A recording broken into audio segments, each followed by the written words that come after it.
Bet on Bears fans, another edition of the Chicago Bears podcast coming your way. Pat, the designer, Shea Norling, back at it again. The Senior Bowl was this weekend, and that is a great time for, of course, getting some insight with NFL GM, rubbing elbows. And Brad Biggs got to hear from a couple down there, and I thought some very interesting quotes on what to expect this offseason for the Chicago Bears came out of that. We got to talk about that and what we think the right path is for this Bears team moving forward. Maybe get Norling's pick on the Super Bowl at this point. We close enough now? Feeling tingly yet? Maybe? We can lead the show with it. I don't care. You want to? Yeah, go ahead. Just do it. Go ahead. Just do it. Who you got? You have Patriots winning? I don't know if I'm winning. I'm going to bet Patriots plus 4.5, and I'm going to bet the under. Ooh, okay. All right. That might be interesting for the Underdog play of the week. We'll talk about all that. For more, listen to the Pick a Side podcast, also available right here on the ESPN Chicago app or on YouTube, youtube.com/@PickASideESPN. Well done. Phenomenal. Let's jump into this. Appreciate y'all for tuning in, showing love. Hit that like button, subscribe to the page. Leave a 5-star review. Y'all know what to do. Today's episode brought to you by Underdog. Make picks, win money. So, of course, Senior Bowl happens. Weirdly enough, we're kind of looking at players maybe a lot closer than we should this year from the Senior Bowl, but that's an episode for a different day. When you're picking 25, you might be looking at some seniors that are out there that there were some guys that showed out this weekend as well. But I thought the most interesting thing that came out of the Senior Bowl was some of the quotes that GMs and executives around the NFL were feeling about what the Chicago Bears were going to do this offseason, and this was from Brad Biggs. One GM said, "When I say nothing would surprise me, some will interpret that as a code for a splash move in weeks and months to come. Trade for a marquee defensive lineman, make a power play move in free agency. Don't rule anything out, but I'd probably set the odds against both. It also wouldn't surprise me if the Bears pick their spots in free agency. There isn't an overwhelming crop of star players who will be available, and focus and adding another strong draft class will be important." Another GM said, "Not a great year for free agency. I wouldn't want to count on turning around my team with guys you're going to wind up and have to overpay to sign." There's a couple more GMs in here. One quote that I thought was really good from another one. He said, "Free agency has become you're better off with the devil you know than the devil you don't." And I think that speaks to a lot of what Bears fans have wanted in free agency, right? Trey Hendrickson, Maxx Crosby. If you're in on, the Khalil Mack at the bottom of it, right? Bringing back a guy like Khalil Mack. Those are the kind of moves that you would see in free agency where you go, okay, maybe that's a bigger splash or a bigger name where you're going to have to overpay to go get them. But I paired that article up with then going out and looking at what the two Super Bowl teams are expected to have next year. Seattle Seahawks and the New England Patriots. Patriots north of $30 million in cap space next season, with the cap going up to $303.5 million. We got that news, I think Thursday or Friday as well. The Seahawks, $60+ million in cap space to work with next season. Shea, I feel like all in the NFL may have a different connotation moving forward, and maybe for the Chicago Bears, all in is going to have a very different look than what most people are expecting this offseason. Yeah, I mean, right now, just according to SpotTrack, after the salary cap update, Bears check in 26th in cap space at negative $10.5 million. Yep. So before you even consider going out and signing a free agent like Trey Hendrickson, you got to move some money around. Yep. Because I get that people think that the salary cap is fake, and to an extent kind of is with the void years. To an extent it is, but it's not like in the sense that you just get to skirt it. You have to be creative in how you move money around. Yeah. And the way to do it is ownership spending a lot of cash. I haven't seen it yet, so I don't know for sure that ownership's just going to be willing to throw cash around to get the Bears where they need to be in cap space to go crazy in free agency, which is why, again, I hear all those quotes from GMs saying they'd be surprised. Like, everyone wants to trade for Maxx Crosby. Does everyone realize he has a $35.5 million cap hit? Yeah. Everybody wants to sign Trey Hendrickson for $30 million. I actually, earnestly, honest to God, think if you're going to trade for a premium pass rusher, the easiest one to do would be Myles Garrett. And I get people look at the contract and go, man, he's got a $60 million cap hit. You're never going to see that. Yeah. It's never going to happen. It'll never get to you. It's the same thing as Tyreek Hill having a $60 million cap hit in Miami. He's never going to have that. Yeah. They'll either extend him or restructure and kick it into void years, and they'll never end up paying that money. It's not all guaranteed. Maxx Crosby's 1 year, and can I extend him? But then I'm talking about all of this money invested when I could just use the 25th pick. And that's why I think the Senior Bowl becomes important. Not that grinding tape on the Senior Bowl is big, and I'd be very careful. This is an event that E.J. Manuel was MVP of. Yeah. Amir Abdullah was MVP of the Senior Bowl. Like, this isn't... Gray Zabel dominated down there, though. Sure. Gray Zabel balled out down there. So did Austin Booker. I like Austin's doing some okay things here. He's all right. I'm just saying. Like, Austin no, Booker it's... did dominate. Who did he put down? I think he put down Gray Zabel, actually. Jordan Morgan. Was it Jordan Morgan? Yeah, Jordan Morgan. Yeah. No, it's more like, don't get out over your skis with the Senior Bowl stuff. Like people saying Zion Young is the best pass rusher in the draft now. No, it's not true. He had a nice Senior Bowl. Good for him. What I will say is, having watched what I've watched so far of this defensive line class, I think it would be a mistake to trade picks in this draft. This is such a good class at the position you need. Yeah. No, and I think what's interesting is, if you there's two ways to go all in, essentially, at this point. You could be what the Kansas City Chiefs are and see how that worked. But when you have the quarterback, there is an answer there, right? Mm-hmm. And I think that does make a big difference in what the Bears do. But that doesn't speak to long-term success. You could do what Philly has done and go void years if you wanted to go in, but are you going to get players that are willing to restructure at that? Is DJ Moore going to be willing to restructure that? Because DJ Moore has a lot of guaranteed money that I guess you can convert into bonuses and things like that make it work. Basically, like if you catch a pass on the first play of said game, you get X amount of money. Like they find ways to make it easy bonuses for you to get. But the bottom line is, I almost feel like we're going back to kind of what we grew up with watching sports, Shea, where you would have guys on a team for 7, 8 years, and you would go, why the heck is he still here? And it was because the team would rather have that guy that they know this is the bottom line we're going to get and this is the money he's going to make, but it keeps us in a good position than go out and spend on the big-name free agent. That is a dangerous game to play because you can very quickly end up being the Buffalo Bills where you're, 6 years, 7 years into Josh Allen at this point, and you're going, we don't really have a championship berth to show of it. Yeah. We've been good during the regular season, but I also think that it speaks to being very calculated in your moves, and it may be the most important time we're going to have to see Ryan Poles do his job because realistically speaking, this is where you make your bread. How are you moving the money around to bring in a mid-level free agent? You're not even at that point right now. Like, I would love to see the Bears address tackle via free agency. I think there's some cheaper options that you can do that. I'm talking about offensive tackle. Go get a guy that's a stopgap, or go get old boy from what's the right tackle from the Giants? Elu Minyor. Oh yeah, Illuminor. Yeah. Illuminor. I won't even. I'm gonna get it wrong too. It's something like that. But like, I would like to see you go out and make a move like that, and then address what you need to in the draft. Because when you look at the long term, yes, you've got the quarterback. Yes, you've got some really good options where you can go all in. But is it going to be worth it if you don't come away with a ring? As Buffalo, I don't think it is. Yeah, Buffalo's a great example of a team that's tried over and over again. Got Von Miller, that didn't work. This year went and got Joey Bosa, that didn't work.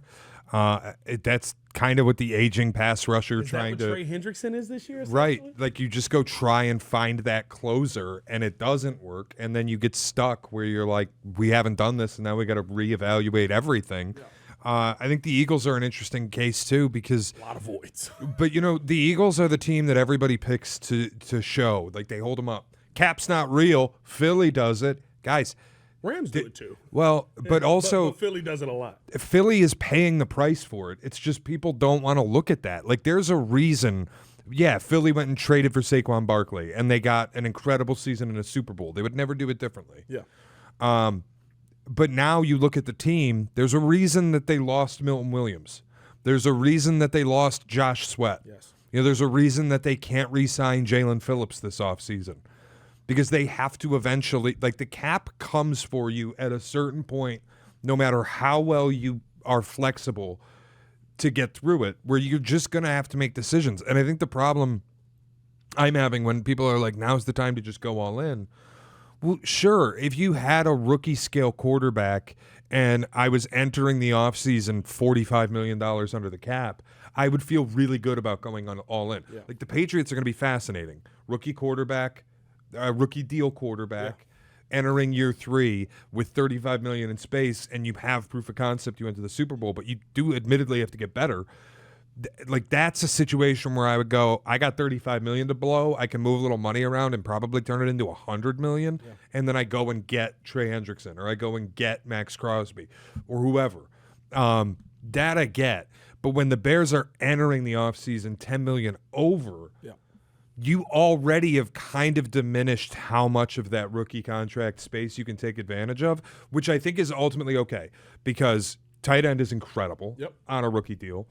Burden has emerged as probably the best wide receiver on the team on a rookie deal. You can move money around through base restructures, cuts, trades, whatever you want to do to free some money up so that you can fill in the gaps. But ultimately, I think you're going to keep this team pretty young, mostly cost controlled. You'll be ready to brace for when it's time to pay Caleb. Yep.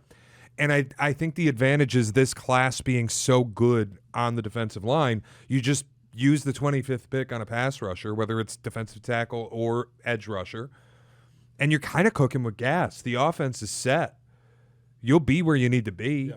You got to get it right. I think that's what it comes. And it's really it. That's what a lot of the fear in the conversation that you hear is, right? Like, are you going to find a Maxx Crosby in the draft? Probably. You can't tell me there's not one. He was the 106th pick. And that's what I mean. Is he going to be the exact copy of Maxx Crosby? Probably not.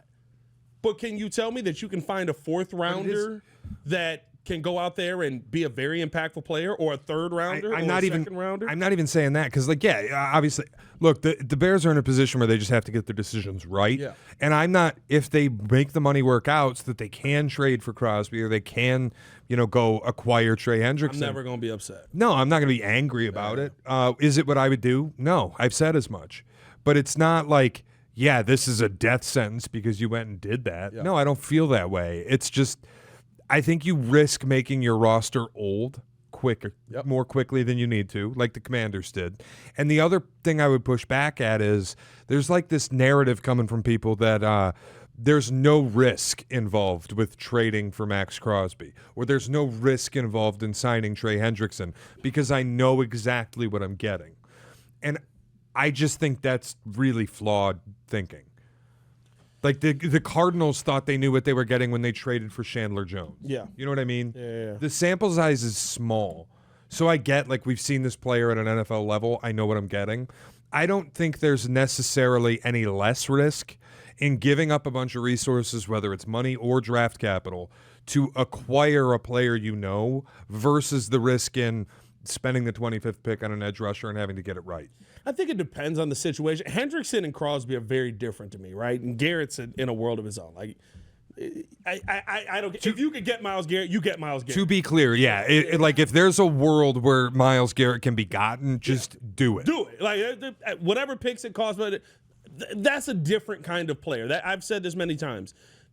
People try to put him in the top. He's a top, maybe the best pass rusher in football. He's a top 5 football player. Like, he's a top 5 NFL player in this league. So, like, I think that's a different conversation. For me with Max, you're getting a younger player. You're getting a player that if he's on the field, and usually when we've seen him not on the field, it's been the Raiders like, whoa.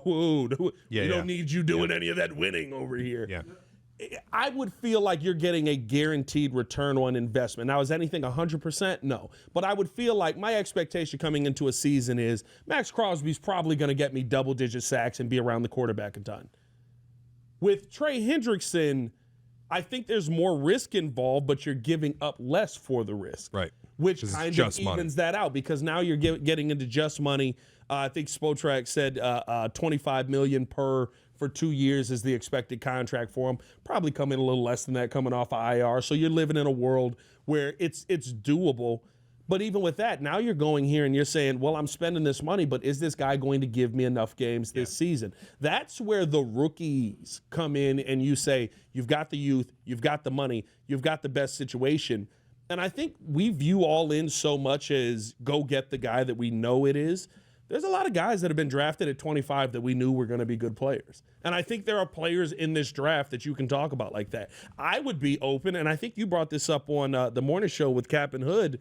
I would be open with you taking 25 and saying, I got a second this year and a second next year. I need to move back into the first round and try and address either edge rusher or nose tackle, whichever one you don't address with the first pick.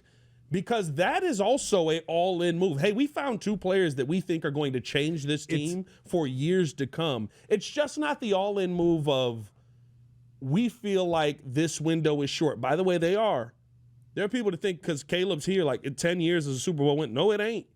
The Phillies, but it might be over. It's probably over. Vic Fangio's talking about retiring. Mm-hmm. So it's quick. It's the Diet Coke version of what the Texans did when they got Stroud and Will Anderson. Very Diet Coke. Where like maybe Diet Coke Zero. You're later in the draft, sure, and it's not you're not getting a quarterback. 4? Yeah. Yeah. But you're acquiring the two players that you need where you want them at that point. Yeah, I would feel great about it. Like if you came out of the draft, I don't know, Ahmad Moten might be going back to school, but like just using names because Moten's the DT everybody looked at watching him for Miami. You come out of the first round and you have, R. Mason Thomas and Ahmad Moten. I think it's a home run. Yeah. What I think doesn't matter, but it's just that's how I would feel. The thing with like trading for Maxx Crosby is, and I know people act like I'm too low on the player because I look at stats. Yeah. God forbid anybody do that. NFL Next Gen Stats ranked Maxx Crosby 11th in pass rush snaps and 40th in quarterback pressures. So that's NFL Next Gen Stats. That's not PFF. Yep. That's not ESPN. That's directly from the league itself. I'm going to trust that as being accurate. I'm not saying it to diminish Maxx Crosby as a football player. I think he's very good. I would argue, though, even if you think that number is low or that I'm low on the player, what I would say about it is he isn't Khalil Mack. He isn't Micah Parsons. He might cost what those guys cost. Yeah. So that's where it becomes Khalil Mack when we got him, you said. Yeah, right. Yeah. That's where it becomes a little riskier to me. I'm just thinking of the two most impactful pass rush trades of the last 8 years, Mack and Parsons. Crosby might cost that, and I don't think anybody would say he's that kind of player. The only thing I would say is he in a Khalil Mack situation like he was here with the Bears? Like when we watched Mack here with the Bears, we all knew. We were like, he's got nothing. You got to get somebody to help him. Akeem Hicks is hurt. Robert Quinn showed up that first year and was not an answer. I mean, like there was nobody to take any of that pressure off of him. Does having Montez Sweat opposite of him do that more for you where you can't focus on him? Does having or solely focus on him? You're going to focus on Maxx Crosby. Does having pressure up the middle, which if you go get Maxx Crosby, I would assume that's what you're looking to address via the draft. Does that change that conversation? But again, it comes back to I think the NFL is in a changing landscape. And listen, I was all in on Maxx Crosby. And then you hear this from these GMs and you start to say, okay, well, why aren't GMs going after these guys? Maxx Crosby literally came out and basically was like, I don't want to be here. I want to play for a contender. Okay. Mm-hmm. But I got to give up so much to go get Maxx Crosby. Am I still a contender? Can I say I kind of think that the Commanders put the blueprint out on how not to do it. I really do. I think there's a part of that. I see that where you go different age player though. What is Maxx? 27? He'll be 28 this year. Well, I'm not even talking about Maxx. I'm talking like I get. It's more Marshawn Lattimore and when you start blowing up your resources to acquire these veteran players, it just puts you in a more precarious decision. Didn't they trade on Debo? Yeah, and it narrows your window so much. Yeah. You can escape a lot of the cap punishment when it's your own guys. Yeah. Like the Lions are a good example of this, where none of the stuff that they've done in terms of extending their own players is really going to hurt them because the money is so limited on guarantees and it's all early extensions that they're going to kick stuff way down the road and never deal with it. So what the Rams did early on when they extended their own guys. The problem the Commanders had was going out and acquiring expensive players from other teams. that makes your roster expensive and hard to navigate really quickly. Yeah. Like having both Maxx Crosby and Montez Sweat, that's so much investment in one position from a financial aspect. How do you do the rest of it? But are you in essentially same position you're in right now, where you got a bunch of names there, but they it's kind of you're spending the money on the defensive line. It ain't a cheap defensive line. That's my point. But that's my point where it's like, yeah, you're going to have a crazy expensive offensive line, and you'll have two players everybody knows the name of. Yeah. And they'll sell a lot of jerseys, and they'll put their faces on season tickets. What are the margins going to look like because you made that decision? Yeah. Again, I think the cap, looking at the cap, you almost see this world where the NFL is kind of going, in players this year, or teams this year, I should say, maybe are going a little hockey style with how they're acquiring players, where it's like, yeah, that name is great, but I got to fill 4 other lines with guys, and I need to have the money to do that. I almost feel like that's kind of the point we're getting to, where I thought that GM's quote was very telling. The devil you know versus the devil you don't. I don't like the situation that we're in at defensive line, but realistically speaking, we praise what we saw to Nahshon Wright. We praise what we saw to DeMarco Jackson. We praise what we saw out of C.J. Gardner-Johnson this year. You might be in a situation where you're outside of drafting. Your hope right now is development. Your hope right now is, Dayo Odengbo sucked in his first year. Let's see what he looks like after a year of working with your new defensive line coach, Jeremy Garrett. Let's see what he looks like after a year of being with DA. Let's see what kind of player you can actually get out of it, because the problem with him wasn't that he was playing hard. The problem was he wasn't getting home. Can you develop that player? And I know that sounds like there's no way it's ever going to happen. Why would we ever go down that path? That's the path you put yourself on. Mm-hmm. And realistically speaking, that's the path that we've seen championship teams that win for years. The Chiefs are not the same team they were in their last Super Bowl that they were in the first one. Chiefs in the first one were putting up 50 points a game. We were like, oh my God, what's happening? This is a different kind of football than we've ever seen. By the last year, it was all defense. Was Pat Mahomes a bus rider? Can we say that? A little bit. And it doesn't mean, I think this is the difference. It doesn't mean you want to see him with 2 minutes on the clock, with him and Travis Kelce on the other side, that you want to go up against that player, that you want to be on the defensive side of Pat Mahomes finding Kelce for a touchdown. Ask the Bills. Like, I think you still have the value, and that's kind of what you have now in a younger form with Caleb, with Colston, with Luther, with all of these cash-controlled guys, where you've got players you saw it, not you win with, you win because of.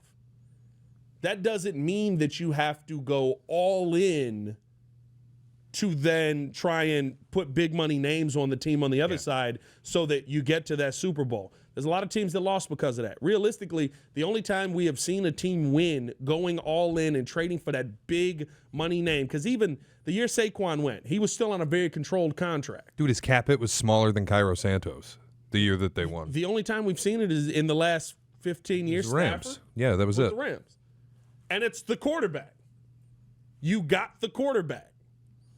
I think you're in a different spot now moving forward than where the Rams were, because the difference and they went to a Super Bowl with that same team, but Goff wasn't good enough. You knew Stafford was good enough. And I think that's kind of the fine line the Bears are going to have to walk. So we'll see what ends up happening this offseason. I think now, and I want to have this conversation with you after we do a quick ad read, this is going to be the biggest moment for Ryan Poles moving forward, and kind of see where you're at with what you want to see the Bears do in free agency, if it's not spend big. Yeah. But first, let's talk about Underdog real quick. We all know, man, the Underdog is doing it the right way. It's so easy. Make picks, your favorite player. Can you go higher or lower, whatever that is, on stats like touchdowns, rushing yards, receptions, and more? You're getting into some NBA at this point. How many three-point shots is he going to take? How many fantasy points are they coming away with? If you get them right, you could win up to 5,000 times your cash. Download the app today and sign up with the promo code CBP to score $75 in bonus entries when you play your first $5. That's promo code CBP. EOQ, the disclaimer. Must be 18 years or older, 19 or older in Alabama and Nebraska, 19 or older in Colorado for some games, 21 or over in Arizona, Massachusetts, and Virginia, and present in a state where Underdog Fantasy operates. Terms apply. See assets.underdogfantasy.com/web/play and get terms _DFS_.html for details. Offer not valid in Maryland, Michigan, New Jersey, New York, Ohio, and Pennsylvania. Concerned with your play? Call 1-800-GAMBLER or visit www.ncpgambling.org. In New York, call the 24/7 HOPE line at 1-877-8-HOPE-NY or text HOPE-NY 467-369. Your roof's got more layers than the Conspiracy Podcast. Is that a sandwich wrapper? Ah, yes, vintage 1988. It really builds character. Avondale Roofing. Inspect smarter, dig deeper, and get to the core of your roof's health. Welcome back into the Chicago Bears podcast. Path of Designer Shea Norling back at it again. Today's episode also brought to you by the Advantage Dealer Group. Find you at Chevy, Toyota, or Acura and drive off in under 60 minutes, and they'll make your first car payment. Also brought to you by the Hard Rock Casino in Northern Indiana. Las Vegas-style gaming, just 30 minutes from Soldier Field. Exit 6 right off I-80-94. All right, Shea, looking at the free agent class this year, I'm not going to lie to you. It sucks. It sucks. It is really bad. And I think that's why the devil you know versus the devil you don't is hilarious conversation. Outside of a name, unless you have a name, is there a position group that you would like to see the Bears attack in this free agency? I mean, if you have to spend money, I think it makes sense to spend a little at tackle. Offensive. Whether that's Braden Smith, Jonah Williams, like whoever, you can take your pick. That would be my route.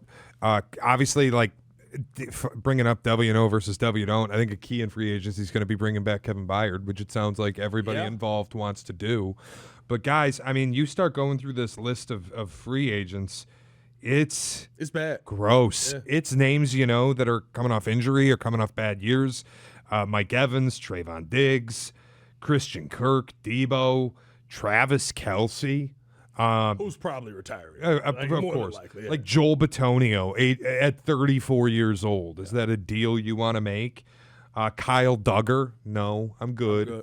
I'm familiar with him from New England. He stunk, and he had a nice little resurgence in Pittsburgh, but it's not enough that I'm going to go pay him a bunch of money. So you start looking through it, and it's like, man, this is a Jamel Dean. Is your priority outside or inside the organization, this free agency for you? Inside. Yeah. I think you're gonna have to make some difficult decisions, and I think we all know they're gonna have to make a choice about Jaquan Brisker. You're gonna have to make a decision about Cole Kmet. It doesn't sound like they want either guy to go, but at some point, push does come to shove. Yeah. You only have so much money. I think getting Kevin Byard back is going to be important. But yeah, I think this is. Look, the roster's good. It doesn't need a ton. And in the past, we've seen Poles kind of manipulate things with a bunch of one-year players in free agency so that he could hit the floor, spend the rolling average without committing any long-term investment. Yeah. Now we're at a point where, like last offseason, some of the investment was multi-year. So you can make decisions to cut guys and get some savings back, but then you have to fill the roster out. Yeah, fill those positions. It's just, no, I think internal, you're going to have to make some tough decisions. Yeah. Safety is going to be a big one. Here's the part where I think it is made a little easier than fans may think. I think you're priced out of Jaquan Brisker. I think a team is going to offer 17 games coming off of Jaquan. I'm pretty sure you're priced out of Nashawn Wright, too. You're priced out of Nashawn Wright. I think decisions are going to be a little easier than we think with some of these guys because Jaquan Brisker, realistically, top 8 safety in football right now, probably somewhere in there. I wouldn't fight you. He's going to make a nice chunk of change there that you just don't have the funds to go invest in. And yes, you can move a bunch of money around. You can restructure contracts. You can do the void years, all of that. But are you doing that for Jaquan Brisker when you know some of the other needs you have? Nashawn Wright, kind of that same conversation. And bottom line, and you've got your high-paid guy in Jalen Johnson, probably going to be on this roster moving forward, probably going to be somebody that you're expecting a bounce-back year from. Still, was he 26 at this point? You want to make him better? Invest heavily in the D-line via the draft. Like, that's where your focus got to be. Jalen Johnson's interesting, and I think watching that play out this offseason is going to be really fascinating. Because we know if he asks for more money, right now we're at that point though. Remember, a year ago, people got all hot because the media's building a narrative out of something. No, we're not. Jalen Johnson went on a show and he said it.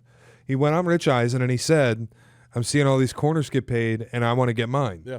Okay. Went on a couple shows and said it. So Yeah. if now that time has come due and you want to redo your paper, you can redo it someplace else. Yeah.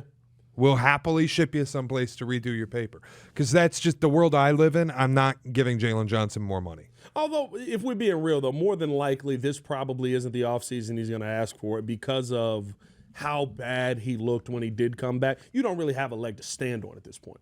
You're talking about a player from 2 years ago that was elite. You're not talking about a player last year that came out here and gave you, and realistically wasn't available to you. And, like, are there ways, could you talk to Jalen and do an extension that lowers his cap hit this year? Of course. It's the same deal. If you trade for Maxx Crosby, you can do an extension, and $35 million this year is never going to happen because the extension might drop it to 22 or 18, whatever the number is.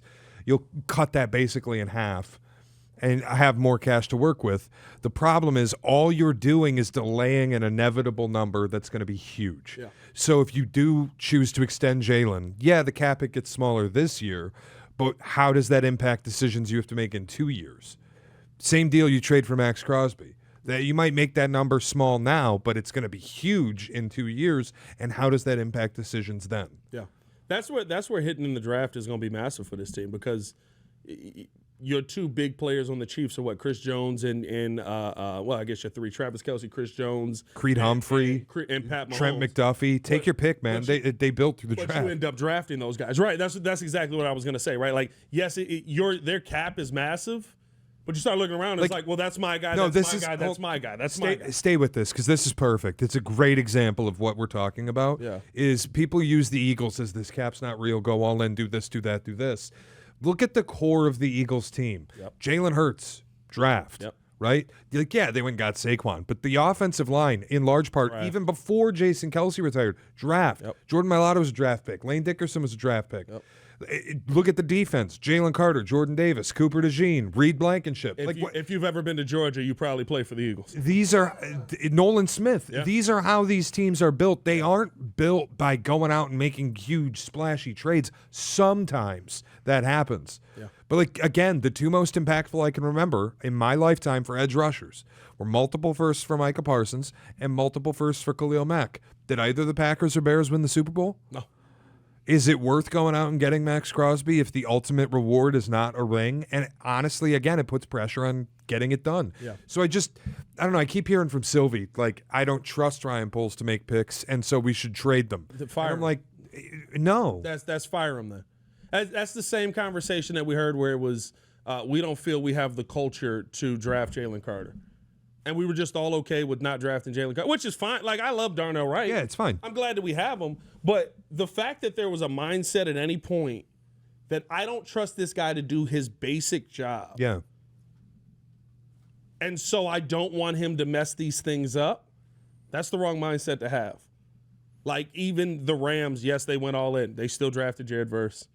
You drafted Aaron Donald, Braden Fisk, Puka Nacua. These are draft picks. That is the right way for you to do it. And if you don't trust Ryan Poles, which, by the way, how do you not trust him? Last couple of years have been all right. There's some misses. Look at me. Trust me, I know. There's a punter on our team that was drafted. You son. But for the most part, Ryan Poles the last couple of years has been fine with going out and getting the big name. In fact, in the second round last year, you can argue he's been stellar. And I also, the Chiefs had a dynasty, right? They were not the team ever going out and making the big splashy multiple picks moves. They were the team taking advantage of those teams. Yeah. They're the team that traded away L'Jarius Sneed. Yeah. I mentioned it earlier, the Patriots traded away Chandler Jones in the middle of their dynasty. And after trading Chandler Jones, they won 3 more Super Bowls. Yeah. So you just it's very rare in my mind that the team that spends multiple first-round picks to go and acquire a player actually wins a Super Bowl. It happened with the Rams, but like you said, that's a quarterback. Yeah. It's a different world, and I think the Bears are in this position now where the tougher questions that you have to ask, I think you brought it up in the beginning of this, is kind of what do you do with some of the pieces that you've already had on this team, or what do you expect the future to be for some of those? Ozzie Trapillo's a big one. your toughest decision this offseason may be, can you wait for Ozzie to come back and just stopgap it, or do you have to draft and develop your hopeful next left tackle of the future higher in the draft than maybe you expected to? Or maybe because, like, look, man, this might be the nut up or shut up moment where, like, I don't want to move Darnell right off right tackle because I know he's elite at it. Yeah. But I was told he can play both sides and we have a necessity. Brian so Post keeps saying that, yeah. Darnell, maybe next year you're going to have to play left tackle, and we're going to draft a right tackle in the second round or the third round. It's easier to find. That's why I said I wouldn't mind going out and getting Jeffrey Ilu and Minor, whatever his name is. I got to figure his name out on the right side. I want to say it's Illumin War. Illumin War. You might be right. Sorry, I wasn't that tapped in on Giants football this year. But certainly not their O-line. Yeah, but I don't think Evan Neal is tapped in on Giants football. and he plays on the team. Where's John Michael Schmitz when you need him? I could pull that name out though. I gotta get his name right. Minnesota legend. But like, to me, like, I would be okay with you making an investment in free agency and something like that, because I think that is a investment in, let's see what this season is. If Ozzie comes back and he's fine, you're fine. If he doesn't, you've got an answer possibly there. That's a different conversation than going all in on a Maxx Crosby or something like that, because in 2 years, you probably are trying to draft that next guy anyway. Yeah. I mean, the real splashy moves get headlines. Yeah. But I don't think it's where GMs win. Where I think GMs win is the really creative stuff. Where, like, I know the Eagles didn't win a Super Bowl, but everybody goes back to them as this outstanding example of what a good front office does. And they're a great front office. They have drafted ridiculously well. But their best move isn't like trading 2 picks for some splashy edge rusher. No. They've never done that. Their creativity, their aggressiveness, their ability to be better than you, it lies in being able to make moves like sending a 3rd-round pick to Miami for Jalen Phillips and agreeing that Miami would keep the cash. And then also, when you lose Jalen Phillips in free agency because you can't pay him, you're going to get a 3rd-round comp pick back. Yeah. So you just got half a season of Jalen Phillips for free. Yeah. That's where the best front offices win, is those moves on the margins. Now the NFL's giving comp picks back. Dude, I can't.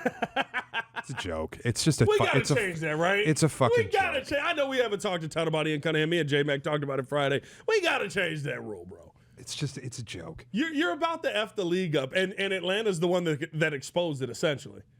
Well, he doesn't have final say. Well, what's he doing? Is he walking up to Matt Ryan's office and going, so these are the moves I'm going to make? You okay with these? It should be this simple. If the job is good enough that you would leave your current post to take it, then it should qualify as a promotion that results in comp picks, period. No, it should be as simple as this. If the job is an elevated title than the one you have, but that's what should get the pick. But that's what I'm saying. I'm fine with the Bears letting them go.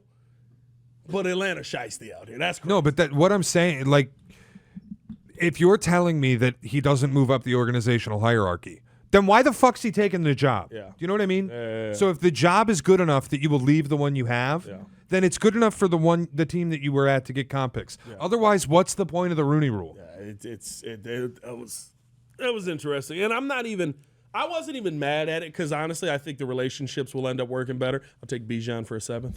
I think the relationships end up working better when you have good relationships in multiple front offices. So I don't even care. I'll tell you what, you let them go. I'd take James Pierce Jr. somehow. Brother, listen. Remember? You want to talk about one where I was like, I don't know if I believe that he's going to bounce back, but I think he's going to be very interesting to take. James Pierce Jr. bounced back in a real way this season. Good. He's really good. And he went from being, what was he, the consensus #1 2 years ago to what did he end up going, 20 seconds? Because he like had a bad attitude or something. I don't know. He had a bad teammate. He didn't smile. Nobody came to his birthday party. I don't ever care about any of that shit. Don't tell me about it. I don't care. I don't want to hear it. I don't want to hear it. Are you telling me you're not Kevin Costner? This guy got a 6 on his Wonderlic. I don't care. Can he play football? Oh, it was the Wonderlic. Who got the CJ Stroud Was it CJ? Yeah, they called him an idiot. They said he can't read, which honestly, watching him might be true. Bro, listen, I was gonna say, in the long run, maybe they were right. No, we had somebody. Was it Justin? Like they were like, he's got the highest score ever on this thing. Maybe, yeah. I think it was Justin. Not Mitch. Was it Mitch? In North Carolina, that's where they were sold. Maybe it was Mitch, one of them. But it was like he's got the highest score ever on this thing, and it was like that's cool. can he play football? Like, All I care about. I come from a history of really good football players that I don't know if we'd say they were all the smartest guy in the room, but they knew where to go and where to hit people. So I'll take that any day. Hey, let us know how you guys feel in the comments below. I think we kind of both agree tackle is going to be a priority this offseason. And via free agency, via the draft, let's see what this team ends up doing, man. Like, you can find a lot of good pieces in the draft. Just look at what you just did. By the way, you've also got the guy that found Trey Hendrickson and found Khalil Mack, although Khalil Mack was more of a find, I guess, from Buffalo. So let's do that again. That'd be great. And then maybe you sign Mack for a little $5 million, $6 million. You know what I mean? Yeah. Just a coming home party. I'm not going to lie to you. I said this on the Breeze this morning. Kind of like that. We used to do that a lot in sports where it was like, I just want you to retire here. Have one last year here. One last hoorah. We don't do that no more. It's all about the what money. Does it make sense? Is he going to do this? Is he going to just bring people home? I like that one last season. Anthony Rizzo should retire a Cub. You know what I mean? Yeah, but not really. He kind of did like the one day. Yeah, but that's fine. Nah. I'm saying give him a year. No, I'm not. Give him a with you on year that to at all. enjoy it, take it in. You get to do the victory tour at home. Nope. Like Paul Pierce in L.A. getting the victory tour was diabolical. Nope. You got to finish as a Celtic. Nope. I don't need some dead husk taking up a roster spot on my team so that you can make money off of him and parade him around the field. Like, it's just no. It's good for the fans. The fans love it. Good for morale in the building. No. Dude, I watched Miguel Cabrera occupy a roster spot. He was functionally dead for 4 years. And then he's like, I'm retiring. And people are like, oh, we get to celebrate Miggy. And I'm like, thank fuck. Celebrate him. Get out of here as quickly as possible. Poor Mickey. It's hated up there in Detroit, man. Hey, man, we appreciate y'all for tuning in to Show Love. For Shea, Norling, it's your boy, Pat the Designer. Back at it again. Y'all stay safe out there, Chicago. Bed down. One love. I'm here for you, Khalil. Peace.